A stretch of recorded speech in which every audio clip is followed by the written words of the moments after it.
Ing bab iki kita bakal sinau input lan output ing Python. Utamane output yaiku carane kita nyitak data menyang layar lan input dadi carane kita nampa data saka keyboard. Ing paulangan pisanan kita bakal katon ing prasaja nggunakake fungsi print. Banjur ing paulangan kapindho kita bakal katon ing carane nindakake print pengalihan supaya kita bisa print menyang piranti liyane saka layar. Lan pungkasane ing ulangan katelu kita bakal ndeleng carane njaluk data menyang program saka keyboard. Dadi karo paulangan pisanan iki kita arep nggunakake cangkang interaktif kanggo nindakake sawetara iki prasaja banget. Dadi kita bakal buka karo Python. Bab ingkang pisanan aku arep gawe variabel banjur kanggo nampilake nilai variabel utawa variabel value. Kita mung sijine variabel kasebut ing jero kurung. Lan ngirim minangka argumen menyang fungsi print. Lan nyita nilai kasebut. Dadi kita bisa nindakake iki kanggo jenis data apa wae. Dadi yen kita gawe daftar kaya ngono. Nalika sampeyan bisa mbayangno, iku bisa karo sembarang tipe data utawa struktur data sing kita pengen nyediakake. Lan mesti kerjane uga karo literal, uga ungkapan harfiah kayata concatenation utawa aritmetika lan jinis liyane saka expression sing bisa dibayangno. Sampeyan uga bisa nggunakake koma kanggo nyitak data minangka tapel kaya sing sampeyan deleng ing kene ing ngendi kita wis ngandika. Print, word, koma, number, lan dicetak, hello, lan 100 nang tapel. Sampeyan kabeh tak karepno ngerti mirsani iku tapel dening buka lan ana kurung cedhak sing sampeyan ndeleng. Yen sampeyan nyoba nyita utawa print data sing padha gunakake concatenation banjur sampeyan ndeleng masalah amarga Python ora nganggo concatenate. Kanggo expression string, dadi apa sing kudu ditindakake ing kene kita kudu nggunakake fungsi string iki. str, kanggo ngowahi nomor dadi string banjur kerjane apik. Sijine contoh liyane sing dakarepake ing ulangan iki. Amarga maneh aku ora pengen ngerteni akeh rincian sing misterius. Apa sing kudu kita lakoni yaiku ndeleng cara print data biasa. Nanging kita pengen ndeleng topik liyane sing luwih maju yaiku format strings. Akeh wektu sampeyan bakal weruh bab sing nggunakake strings. Aku mutusake kanggo nyimpen kanggo print wiwit strings format mung digawe nalika sampeyan nyoba kanggo print data. Contone, yen kita duwe data kaya iki, lan kita pengen nampilake ing siji string apa sing bisa ditindakake yaiku nggawe apa sing diarani string format. Yen sampeyan wis nate sinau basa pemrograman C utawa C++ utawa malah Java, sanajan iku ora dadi lazim ing Java, sampeyan mesti wis biasa nganggo format strings utamane yen sampeyan wis rampung sinau basa pemrograman C. Dadi apa sing bakal kita lakoni yaiku nggawe string format, lan aku mung menehi jeneng kasebut lan string format bakal kalebu macem-macem cara kanggo ngandani Python carane nampilake data. Prakteke, lan data apa sing kasil. Dadi ing kene aku ngomong sing bagian data sing sepisan minangka string. Iku tandha persen string, terus aku arep mlebokno titik loro amarga aku arep misahake jeneng tekan kelas utawa grade. Banjur potongan data sabanjure, maneh kita nguwe karo tandha persen iki dadi jenis float point utawa jenis angka desimal.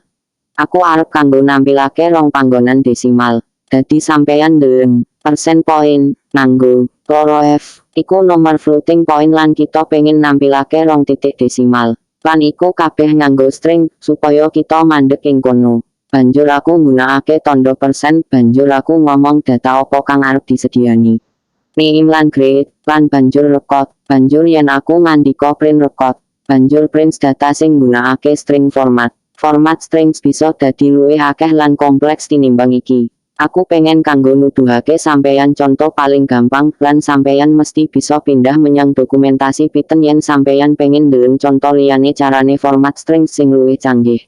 Kita ora bakal sinau jero-jero babagan format strings ing kursus iki kajaba mung contoh dasar kanggo nuduhake ing kene. Tujuanku ing kene yaiku kanggo njangkepi kabeh materi dasar sing sampeyan butuhake lan piye supaya menarik ing proses komputasi utawa cara nampilake data dasar. Sampeyan bisa uga sinau menyang dokumentasi Python sing luwih nyar kanggo entuk sawetara gagasan sing luwih apik yaiku babagan carane nampilake data yen wis diproses kanthi bener. Dadi paulangan iki ing fungsi print, lan kita siap pindah menyang paulangan kapindho ing ngendi kita bakal ndeleng carane nindakake print redirection, ngendi kita ngirim data ora menyang layar nanging kanggo sawetara piranti liyane kayata file.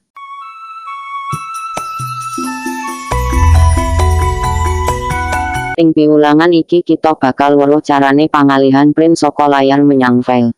Dadi kita bakal kerja ing interaktif cangkang maneh.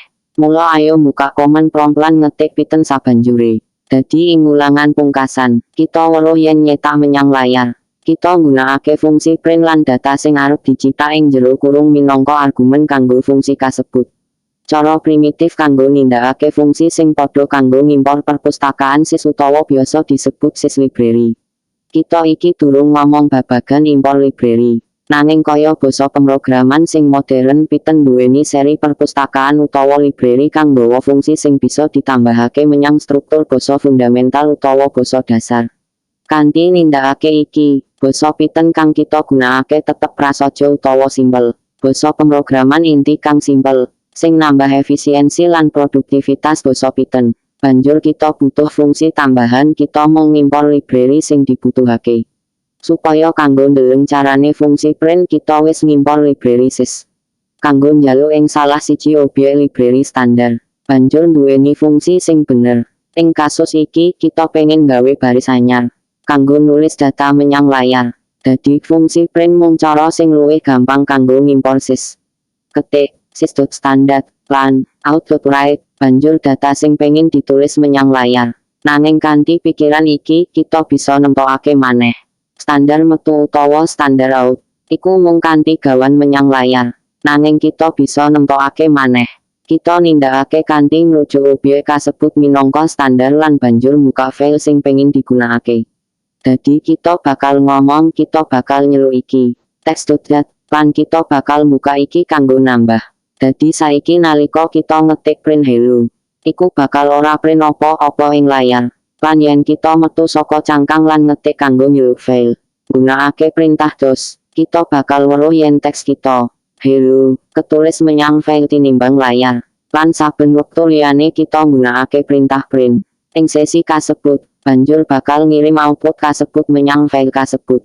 Saiki kita nutup sesi kanthi ngetik metu. Dadi saiki nalika kita buka cangkang maneh kita wis ora langsung dadi output. Iki SIS standard output. Iki wis dadi panggonan kang bener. Ayo gawe maneh, kaya mangkono. Dadi sepisan maneh kita output karo print punika. Arep menyang file lan ora menyang layar. Dadi cara sing luwih apik kanggo pangalihan output tinimbang diterangne maneh SIS standard output. Yoiku pangalihan, ning kene iso nyithak nalika kita ngetokake perintah print lan iki carane kita bakal nindakake iku. Kaping pisanan sing kudu kita lakoni yoiku nemtokake objek teks utawa gawe file anyar.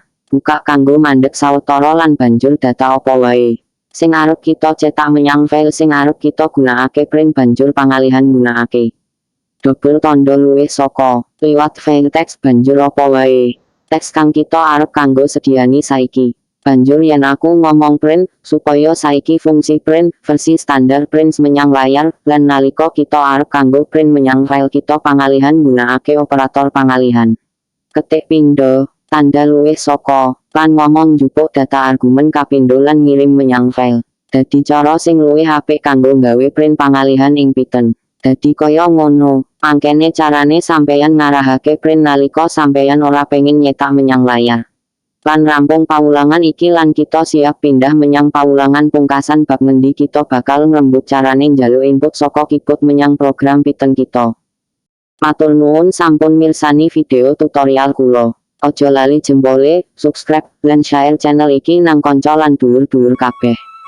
Supaya sampeyan kabeh ora ketinggalan videoku.